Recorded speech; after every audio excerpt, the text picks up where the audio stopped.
Well, it's been a busy week in markets, dominated on many days by U.S. President Donald Trump's talk on tariffs. We also had testimony from Fed Chair Jerome Powell and new U.S. inflation numbers as well. Lots to talk about, so let's do exactly that with one of our regular market experts. She's Michele Schneider, Chief Strategist at MarketGauge.com. Michele, thanks a lot for joining us. Why don't we begin with Jerome Powell's testimony? Investors are having to accept the fact that the Fed is very, very unlikely now to cut rates until late this year, and perhaps not at all. What's your take on Jerome Powell's testimony and his message to lawmakers and to markets?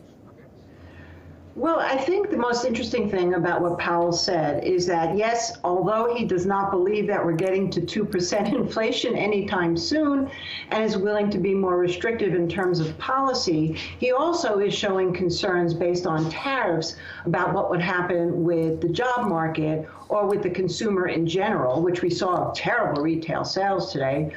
So essentially, I think he's leaving his door open and will have to make a very difficult choice based on what we're seeing with price at some point. Does he have to curb inflation and keep that stance at the sake of maybe, because of tariffs and higher costs, hurting the consumer? And we'll see what choice he makes. So I'm not necessarily in the camp that it's going to be no rate cuts this year at all. How do the inflation numbers of this week, which came in hotter than expected, how do they affect the conversation? Well, certainly it supports Powell's bottom line case that inflation isn't going lower, and we're seeing that. But if you look beyond just the PPI and the CPI, there's a bigger issue potentially that I'm seeing, which is essentially what I heard yesterday, and I didn't get a lot of didn't see a lot of feedback on this, but both President Trump and Bissett said that with tariffs, we may have higher prices for a while, but it'll be worth it. And I thought, is that the new transitory conversation? Because what does that mean? How long will it take? How high are prices are going to go? And this will be a pickle not only for Powell, but also for the administration that has really tried to convince Americans that tariffs are good, costs are going to go down, and everything made in America is just going to be the reason for a great exceptionalism and American boom. And now we're seeing prices going much higher. So, you know, it's interesting right now. What about tariff talk? That is another wild card here in this ongoing debate about whether tariff talk will, in fact, drive inflation higher or not. Before too long, we're going to show viewers a tweet from a very prominent economist in Canada who says the history of tariff wars is that they lead to recessions. How much do we know and how much can we forecast about the looming tariff situation and its effect on the U.S. economy? Well, we certainly have to look at price, right? I always believe, especially this year, that price is going to drive the narrative. So based on what we're seeing with the tariffs, what are the logical conclusions? So number one is, even though the Fed is talking about higher for longer, we're seeing the 10-year yields go down. We're seeing the 20-plus year long bond yields go down. We're seeing the dollar go down. We're seeing gold going up. We're seeing silver right now catching a bid to gold.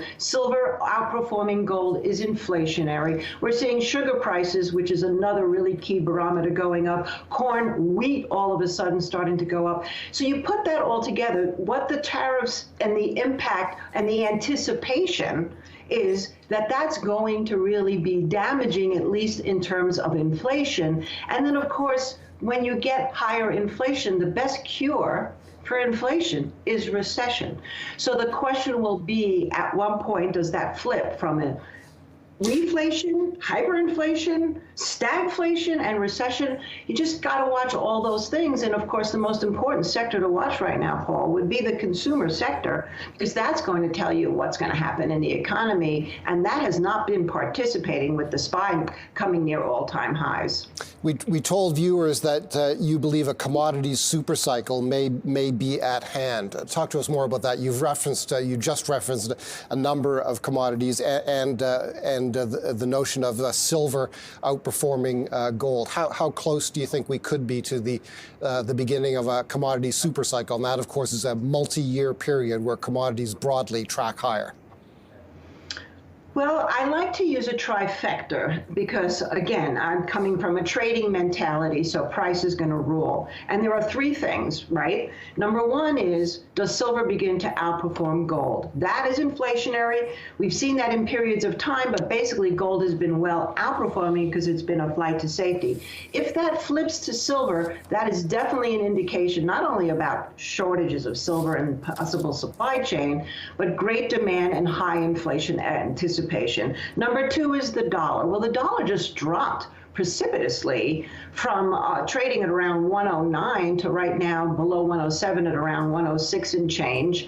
And then the third thing would be sugar. And the reason why I use sugar is because I'm old enough to remember the late 70s, early 80s. Sugar went crazy because sugar, number one, is a staple that's in everything. And number two, from a sort of psychological standpoint, it's what people reach for during hard times. The cost of a lot of sugary foods are less expensive than good whole foods, number one. And number two is people need to comfort themselves. So those three things right now, we've got dollar down, so something to watch. We've got sugar rallying, that 20 cents is a key area. And now today, what we're seeing is silver up, gold sort of flat to slightly down.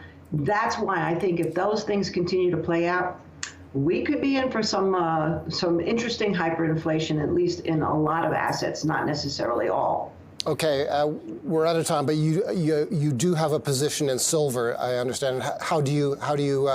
What exactly is that position? Are you holding an ETF? Yes, we're doing SLV because our clients do not like to trade futures for the most part.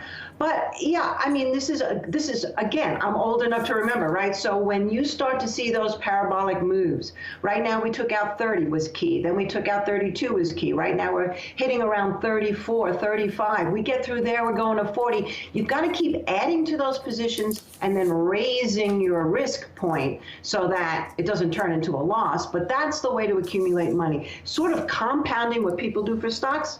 I think right now is probably a good idea to be looking at commodities in the same way. Michele, thank you so much. As always, Michele Schneider.